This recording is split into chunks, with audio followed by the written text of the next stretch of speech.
Gabi ng Mister. And tonight, we want to ask some questions also from sa ating kasama din na matagal din natin hindi nakaugnayan. Ito, si Uzi Sonkuya. Isa rin siyang nasa larangan ng metaphysics. Isa siyang UFO ancient researcher, and of course, nasa rin siya tarot card reading.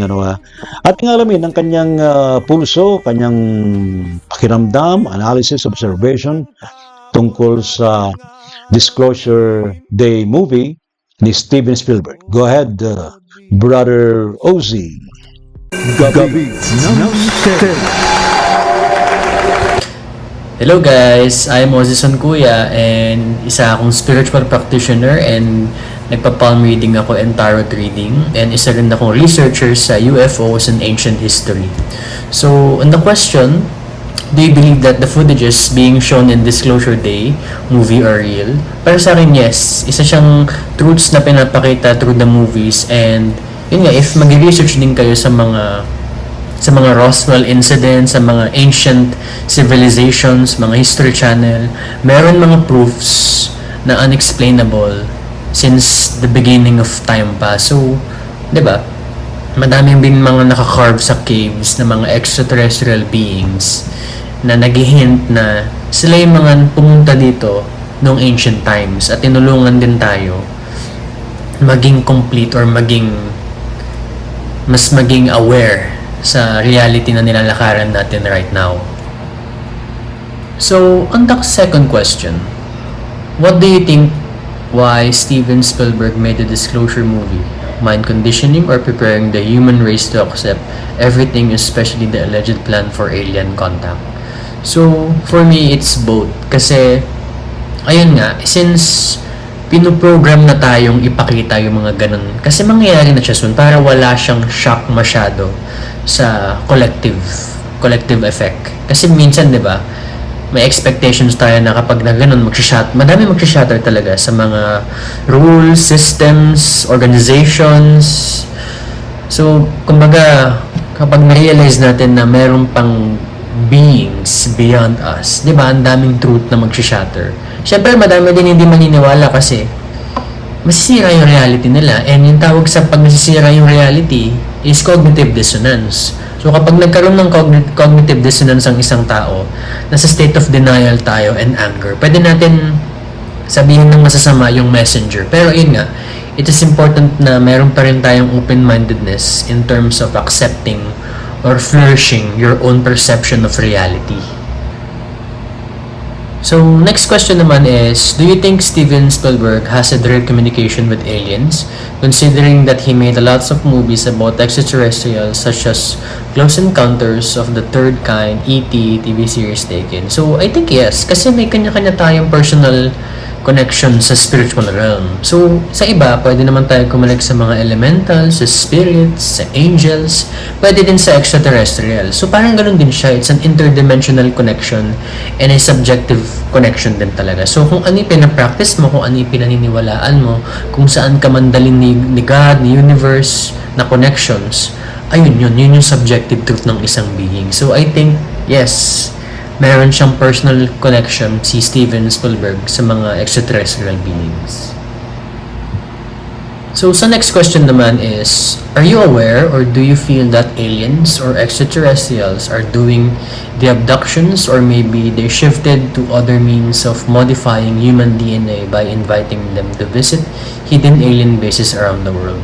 So, ito din, meron paraan neto sa astral at meron din sa physical.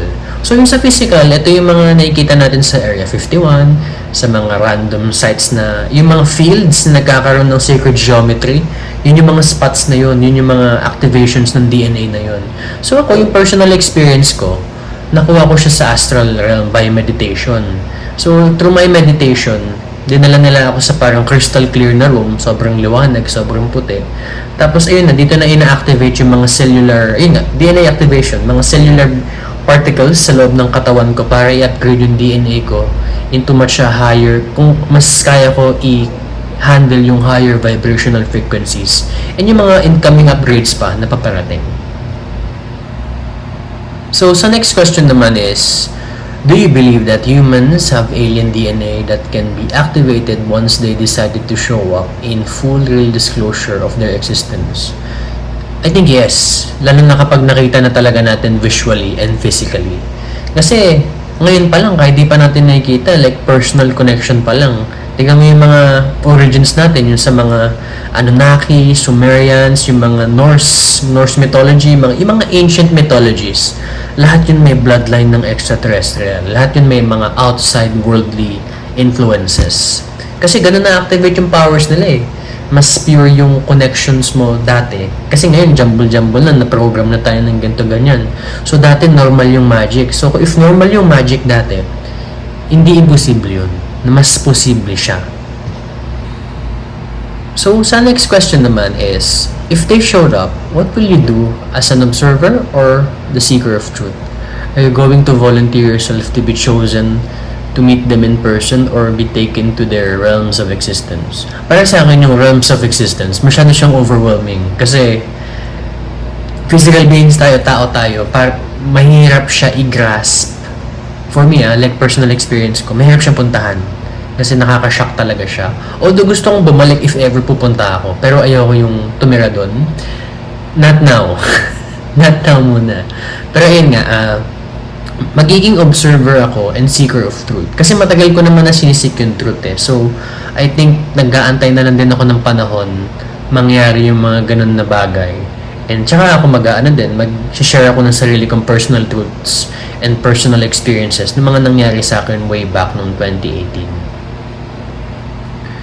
So on the next question, what do you think US and the other powerful nations will do right after full disclosure? Would it be possible that they will change the global rules of engagement with alien beings, not as a threat, but as friends or brothers and sisters that will the human race evolve to higher awareness? It's very unpredictable para sa akin. Kasi before talaga, bago tayo magkaroon ng enlightenment, meron munang chaos, meron munang struggle within the timeline. Kasi, syempre, hindi pa lahat talaga tanggap. So, magkakaroon ng resistance and fears. Pero yung mga ibang handa na, I believe dun magva-vibrate yung mga higher beings talaga. Kasi important din talaga pagka non-human race and humans, 'di ba? Yun talaga yung real na racism, 'di ba? May ganun talaga kasi may disconnection ka eh. So, I think kailangan natin i-prepare yung awareness natin for that. And yun nga, yung global rules, madami talaga magbabago as in mag-e-echo siya collectively if nagko-coexist na tayo sa mga extraterrestrial beings here on planet Earth. Kaya may the universe guide us kung paano ang mangyayari at that time. So, next question naman is, any advice to everyone if they have UFO or alien sightings? So, if ever man nakakita kayo, maging amazed kayo. Huwag kayong matakot. Kasi, the fact na nagpapakita sila sa sight nyo, may message yun. Unti-unti na kayong hinahanda para mabuksan lalo yung isip nyo at sa otherworldly beings outside of humanity and planet Earth. Kaya enjoy lang. Enjoy the sight, enjoy the view, and question yourself. Kapag kine-question mo yung sarili mo tungkol sa reality, mas nalawak yan kasi may curiosity ka, di ba? So, hanapin mo yung sarili mong sagot at hanapin mo kung ano yung tamang sagot na nag-resonate ka. So, last message before I end the video is, madami pa talaga tayong hindi alam sa reality. It's important to know kung ano ba talaga yung history natin, yung hidden history, yung mga external influences such as yun nga, mga extraterrestrial beings, not just that, pati yung mga earth beings din as well, mga elementals, mga fourth dimensional beings, fifth dimensional beings, napakadami nila pag pinag-usapan natin. Pero ayun nga, maintain your heart, mind balance, and extend natin yung compassion and curiosity natin sa all in all life. Hindi lang sa humans, hindi lang sa animals, but literally sa lahat ng bagay or beings or life itself. So ayun, maraming salamat po. Gabi ng Misteryo. Gabi ng Misteryo. Thank you so much, Brother Rosie, sa iyong binahagi sa atin, sa ating program, Gabi ng Misteryo. Gabi ng Misteryo. Okay, mga kamisteryo. Marami pa tayong mga nakaline up na mga reaction mula sa ating mga kasamahan na gustong magbigay ng kanilang opinion, kanilang analysis tungkol dito sa Disclosure Day movie ni Direk Steven Spielberg. At kasama na rin dito yung reaction, pagsagot sa mga tanong na ibinigay natin. Brother B, Bungo TV, meron din po siya.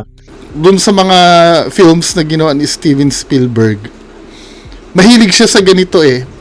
I think medyo may pagka-occult din ang dating. And of course, si Brother Arvin Capasilio, meron din siyang kasagutan sa mga tanong nating ibinigay sa kanila tungkol sa Disclosure Day.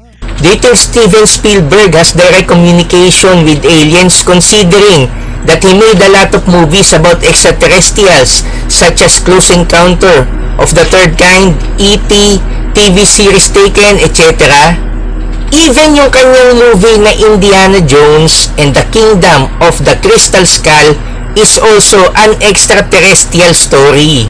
And of course, si Brother Renato Tolentino, na talagang nagbigay din siya ng kanyang sariling observation tungkol sa Disclosure Day. Think why Steven Spielberg made the Disclosure Day movie. Para sa akin, ang Disclosure Day nga, nasabi ko, ito ay may kinalaman sa Roswell incident na naganap noong July 8, 1947 na merong maispatan ang US military o government forces ng isang UFO flying object dito sa Texas. Then of course, susunod nating episode tungkol pa rin sa Disclosure Day ay ipapakita natin sa inyo itong ikalimang batch ng mga UFO sighting recordings na inilabas mismo ng Department of War ng Pentagon ng Amerika, and well, ipakita ko sa inyo yung ilan lang sa mga highlights ng naturang yan tulad nito, ayan, yan ay ilan lamang sa mga video recordings na inilabas ng Pentagon, ito ay sa tuloy pa rin sa alinsunod pa rin sa direktiba ni US President Donald J. Trump na i-declassify itong mga matagal nang itinatagong mga UFO recordings para na rin sa kaalaman ng tao, hindi lang sa Amerika kundi sa buong mundo. And I think it is also part of disclosure na rin na ating tinatalakay sa ating Gabi ng Misteryo. Salamat po sa mga tumutok po sa ating paglakay tonight. Huwag niyong kaliligtaan next week, iparinig namin sa inyo ang iba pang mga kasagutan, observation natin mga kasamahan. And of course, ang inyong lingkod. Meron din po tayo kasagutan sa mga katanungan na yan tungkol sa Disclosure Day movie ni Direk Steven Spielberg. Ayan. Alright? So, huwag niyong kaliligtaan tuwing Sabado, alas 10 ng gabi sa DZRH, Gabi ng Misteryo. Walang absent. See you all. Gabi ng Misteryo.